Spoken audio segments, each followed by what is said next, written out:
지금으로부터 65년 넘게 시간이 흘렀지만 북우랄에서 벌어진 이 비극은 여전히 우리의 상상력을 자극하고 있습니다. 타이타닉호의 침몰로 1496명이 목숨을 잃었고 말레이시아 항공 MH17편이 러시아군에 의해 격추되어 298명이 희생된 것처럼 인명피해가 큰 대형 참사에 비하면 겨우 9명이 숨진 이 사건은 언뜻 보기에는 그렇게까지 큰 일처럼 느껴지지 않을지도 모릅니다. 그럼에도 불구하고 이 기묘하고 불가사의한 사건만은 디아틀로프 고개의 비극이라는 이름으로 무려 3세대에 걸쳐 끊임없이 이야기되어 왔습니다. 안녕하세요 여러분. 이 사건에 대한 사람들의 관심이 좀처럼 사그라들지 않는 가장 큰 이유 중 하나는 아마도 그 음산하고 기괴한 분위기 그리고 설명되지 않는 미스터리 때문일 거예요. 이상한 건 알아갈수록 오히려 진실이 더욱 보이지 않게 된다는 점이죠. 그럼에도 우리는 조금 더 깊이 파고 들어가 보려 합니다. 여기는 토픽입니다. 저희 영상이 마음에 드셨다면 꼭 채널 구독도 부탁드릴게요. 자, 이제 시작해 봅시다.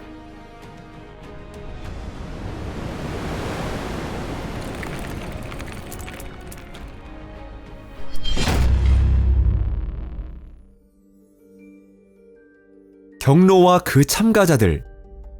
이 사건을 깊이 파고들수록 의문이 꼬리에 꼬리를 물고 이어지며 도대체 어디까지가 사실인지 알 수 없게 됩니다.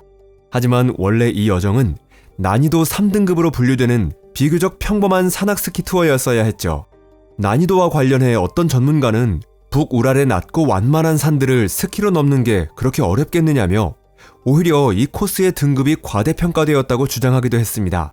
그러나 그는 북우랄이 지구상에서도 손꼽히게 인적이 드문 외딴 지역이라는 점을 간과했던 것이죠. 이 지역의 혹독한 기후에서는 한여름에도 빙하가 완전히 녹지 않으며 겨울에는 기온이 영하 50도 아래로 떨어지는 일도 있습니다. 이들이 떠난 원정은 제21차 소련 공산당 대회에 맞춰 기획된 것이었는데 그 시기는 하필 1959년 1월에서 2월 사이 가장 혹독한 한겨울과 겹쳐 있었던 겁니다. 애초에 시기를 고릴 여지도 거의 없었다고 봐야겠죠. 애당초 여름엔 스키를 탈 수 없고 봄부터 여름에 걸쳐서는 타이가나 영구 동토로 덮인 지역의 통행이 사실상 거의 불가능해집니다. 그들이 설정한 루트는 최소 300km가 넘는 스키 이동에 더해 해발 1234m의 오토르텐 산과 1322m의 오이카 차쿠르산 정상까지 오르는 일정이 포함되어 있었습니다. 이 여정에 주어진 기간은 16일에서 18일 정도였지만 다수의 전문가들은 이 계획이 지나치게 낙관적이라고 평가했죠. 흥미로운 사실은 오이카 차쿠르산이 원주민인 만시족에게는 신성한 장소로 여겨진다는 점입니다. 그 산에 들어갈 수 있는 사람은 샤먼뿐이라고 전해지죠. 디아틀로프 탐험대의 죽음을 둘러싼 여러 이론들을 살펴볼 때 이 점을 꼭 기억해 두시길 바랍니다. 그럼에도 불구하고 참가자들은 젊고 겁도 없던 이들이었습니다. 10명 중 9명은 21세에서 25세 사이의 청년들이었죠. 물론 당시에는 젠더 평등이라는 개념이 거의 알려지지 않았기 때문에 10명의 참가자 중 여성은 류드밀라 두비니나와 지나이다 콜모고르바 단 2명뿐이었습니다. 이 그룹을 이끌던 리더는 우랄공대 무선공학부 5학년 23살의 이고리 디아틀로프였습니다. 이 젊은 팀의 대부분은 같은 대학의 4학년이나 5학년에 재학 중인 학생들이었는데요. 단 한 명의 예외가 있었는데 바로 세면 졸로타료프입니다. 원정 당시 그의 나이는 무려 38살이었습니다. 젊은이들로 구성된 이 탐험대에 이런 연장자가 끼어 있었던 사실이 사망 원인을 둘러싼 여러 추측을 낳는 계기가 되기도 했습니다. 게다가 졸로타료프는 출발을 불과 며칠 앞두고 갑자기 디아틀로프 탐험대에 합류하게 된 인물이었죠. 사건의 시계열. 1959년 1월 23일 원정에 참여한 10명의 전원이 스베레들롭스크, 현재의 예카테린부르크에서 세로프행 열차에 몸을 실었습니다. 다음 날인 24일 밤, 이들은 열차를 타고 세로프에서 이브델역까지 이동했습니다. 거기서부터는 버스로 갈아타고 비자의 마을을 향해 출발했습니다. 그리고 마침내 1월 26일, 디아틀로프 탐험대는 지붕 없는 트럭을 타고 41번 벌목지에 도착했고 다음 날인 27일에는 스키로 패촌인 제2 북부 취라까지 도달했습니다. 여기서 주목할 점은 두 가지인데요. 첫째, 한겨울 도로를 지붕 없는 트럭을 타고 달린다는 건 전혀 즐거운 경험과는 거리가 멀다는 점이고, 둘째, 이 지역의 벌목 작업은 혹한 속의 강제노동 수용소에 갇힌 죄수들에 의해 이루어지고 있었다는 사실입니다. 그리고 이 험난한 이동 과정에서 대원의 수는 한 명 줄게 됩니다. 트럭 짐칸에 장시간 흔들려온 유리 유디는 좌골 신경통이 악화되면서 허리와 다리 통증을 이기지 못하고 결국 원정에서 이탈하게 되었습니다. 또한 이 지역에 수용소가 실제로 존재했다는 점 때문에 디아틀로프 대원의 죽음에 탈옥수가 관련되어 있었다는 설도 생겨나게 됩니다. 어쨌든 1월 28일 9명이 된 팀은 제2 북부 취락을 떠나 스키로 로즈바 강에 도착해 강가에 텐트를 치고 하룻밤을 보내게 됩니다. 1월 29일 그들은 만시족이 사용하는 길을 따라 로즈바 강의 지류인 아우스피아 강에 도달했습니다. 1월 30일 일행은 아우스피아 강을 따라 이어진 만시족의 술로길을 따라 계속 상류로 향했습니다. 그리고 1월 31일은 이 그룹에게 있어 결정적인 운명의 날이 되었죠. 그날 그들은 아우스피아 계곡을 지나 해발 1079m의 홀라트샤홀 산 경사면을 오르려 했습니다. 하지만 수목 한 그루 없는 맨바닥에서 강풍을 고스란히 맞는 환경 탓에 중간에서 아우스피아 강 계곡으로 다시 내려와 야영을 하게 되었습니다. 2월 1일 그들은 귀환길에 사용할 식량과 장비를 보관하기 위한 물자 저장소를 만들기 시작했는데요. 이 작업에는 꽤 오랜 시간이 소요된 것으로 보입니다. 한 전문가는 이날은 더 이상 이동하지 말고 멈췄어야 한다며 타당한 지적을 했죠. 그러나 젊은이들은 그렇게 생각하지 않았습니다. 1959년 2월 1일 오후 그들은 다시 한번 홀라트샤홀 산의 경사면을 향해 오르기 시작했는데요. 흥미롭게도 이 비극이 벌어진 홀라트샤홀 산이라는 이름은 만시족 언어로 죽음의 산이라는 뜻을 가지고 있습니다. 그 이름은 과거에 이 산에서 사냥꾼 9명이 목숨을 잃었다는 전설에서 유래한 것입니다. 이들이 이 전설을 알고 있었는지, 만약 알고 있었다면 그것이 그들의 판단에 어떤 영향을 주었을지 이제는 영원히 알 수 없게 되었지만요. 그날 밤 그들은 경사 30도의 가파른 비탈, 깊은 눈으로 덮인 지역에 고립되고 말았습니다. 더 이상 나아가는 건 불가능했고 결국 그 자리에서 텐트를 치기로 결정했죠. 전문가들에 따르면 그들은 극도로 지쳐 있었음에도 불구하고 텐트를 정확한 절차에 따라 설치했다고 하는데요. 땅을 평평하게 다지고 스키 8세트를 바닥에 깐 뒤 천막은 스키폴에 단단히 고정되어 있었습니다. 그런데 그 다음에 무슨 일이 일어난 걸까요? 2월 12일에는 그들이 비자이 마을에 도착할 예정이었고 디아틀로프가 그곳에서 도착을 알리는 전보를 보낼 계획이었습니다. 하지만 원정에서 빠졌던 유리 유딘이 조금 늦어질 수 있다고 미리 알려두었기 때문에 그 시점에서는 아무도 크게 걱정하지 않았습니다. 상황이 진지하게 돌아가기 시작한 건 2월 16일에서 17일 밤, 마침내 비자이 마을과 전화 연락이 닿으면서부터였습니다. 수색과 발견. 수색이 시작된 건 2월 20일이 되어서였습니다. 나중에 밝혀진 사실에 따르면 디아틀로프 탐험대가 이미 목숨을 잃은 지 19일이나 지난 시점이었죠. 그리고 2월 26일 수색에 참여한 만시족 사냥꾼들의 협력 덕분에 마침내 텅 빈 텐트가 발견됩니다.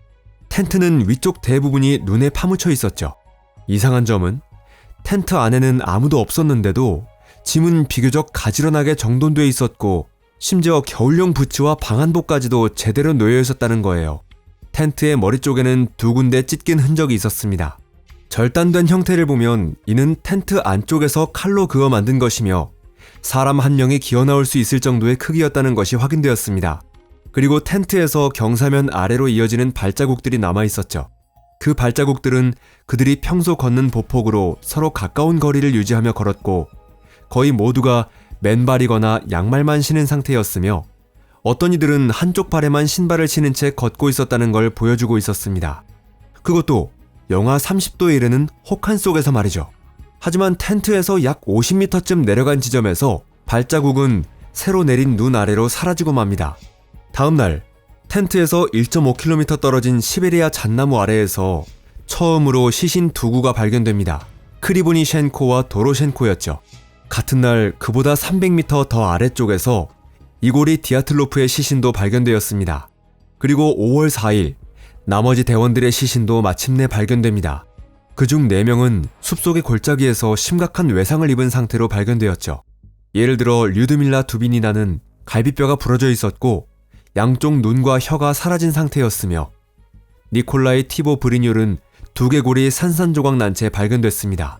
다른 대원들의 사인은 모두 동사로 판단되었지만 두빈이나 졸로타료프, 티보 브리뇰 이 3명은 사망하기 전 이미 치명적인 외상을 입었다는 것이 사망 원인으로 기록되었습니다.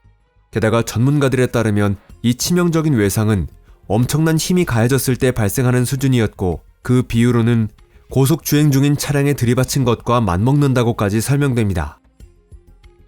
수사. 이 사건에 대한 수사는 처음에는 시검찰청 소속 검사에 의해 단기간만 지휘되었습니다. 그리고 3월이 되자 수사는 스베르들롭스크 지방검찰청 소속 수사관에게 넘겨졌습니다. 이 수사관이 처음으로 내세운 주요 가설은 원주민인 만시족이 탐험대를 살해했다는 내용이었죠.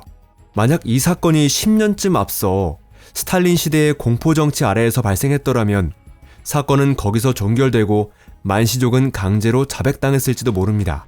하지만 이미 시대는 흐르쇼프의 해빙기로 접어든 뒤였죠. 그렇기 때문에 수사 당국도 결국 만시족은 사건과 아무런 관련이 없으며 그들이 신성시하는 산 역시 사건 현장과는 완전히 동떨어진 곳에 위치해 있다는 사실을 인정할 수밖에 없었습니다.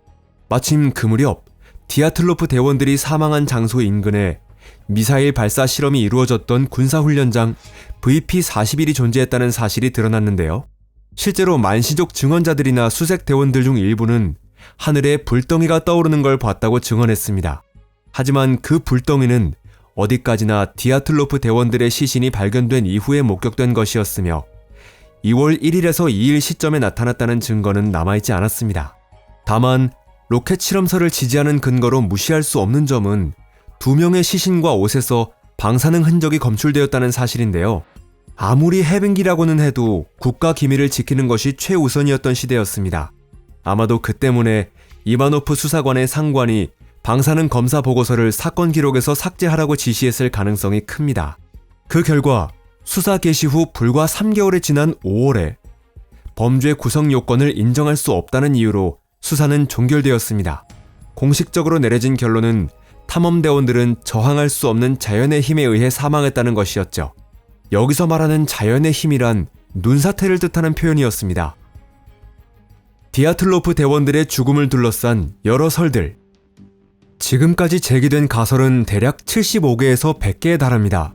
이들은 크게 3가지로 나눌 수 있습니다. 자연재해설, 범죄설, 그리고 신비적 요인설입니다. 우선 자연재해설부터 살펴보겠습니다. 가장 먼저 언급되는 건 눈사태가 발생했다는 가설입니다. 이 설이 근거로 삼는 건 텐트가 안쪽에서 찢겨 있었다는 점으로 대원들이 눈사태의 굉음에 놀라 패닉 상태에 빠져 텐트를 찢고 탈출했다고 해석됩니다. 신체에 입은 손상도 다소 억지스러운 감은 있지만 도망치던 이들에게 눈사태가 따라붙으며 부상을 입힌 것으로 해석할 수 있겠죠. 그렇다 하더라도 이 가설에는 여전히 수많은 의문이 남아 있습니다. 첫 번째 의문은 눈사태가 발생하기에는 그 경사면의 기울기가 너무 완만했다는 점입니다. 두 번째로 실제로 눈사태의 흔적은 전혀 발견되지 않았고 텐트도 눈에 휩쓸린 것이 아니라 그대로 제자리에 남아 있었습니다. 게다가 이상한 건 텐트 안에 짐들이 아주 정돈된 상태로 남아 있었다는 점이죠.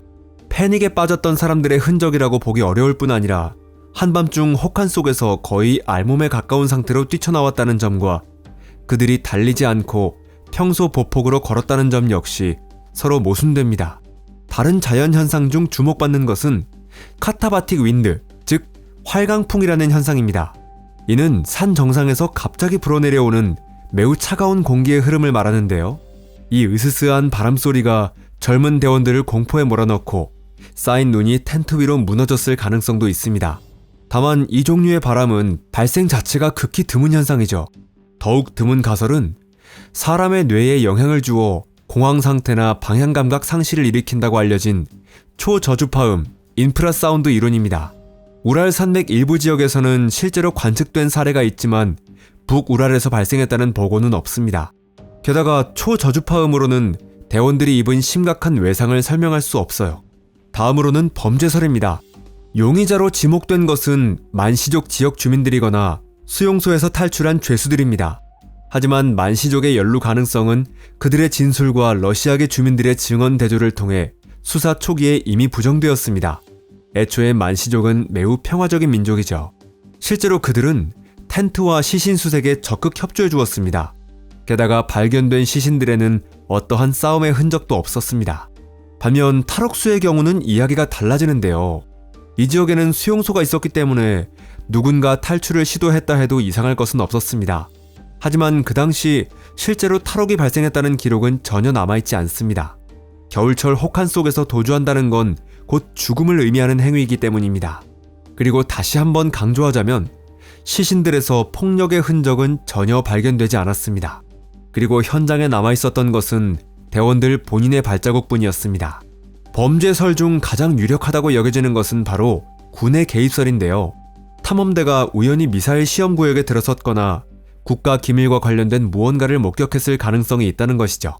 류드밀라 두비닌이나 세면 졸로타리오프의 시신에서 나타난 손상은 폭압이나 충격파에 의한 것이었을 가능성도 부정할 수 없습니다.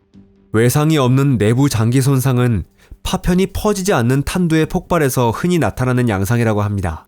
또 류드밀라 두비니니와 알렉산드르 콜레바토프의 시신과 옷에서는 핵실험 과정에서 생겨날 수 있는 고수준의 베타선이 검출된 사실도 의혹을 증폭시켰습니다. 사건을 은폐하려는 의도가 드러나는 정황은 수사의 조기 종결, 방사능 검사 보고서의 삭제, 그리고 사진 필름, 일기, 신문 기록 같은 주요 자료들이 공개되지 않은 점에서도 뚜렷하게 나타납니다. 이후 일부 자료들이 공개되긴 했지만 2018년 러시아 연방검찰이 재조사를 실시했을 때 어떤 자료가 실제로 공개되었고 어떤 자료가 여전히 은폐된 채 남아있었는지는 누구도 알 수 없었죠. 게다가 그 재조사에서도 1959년 당시의 자연현상이 원인이라는 결론이 기본적으로 유지되었습니다.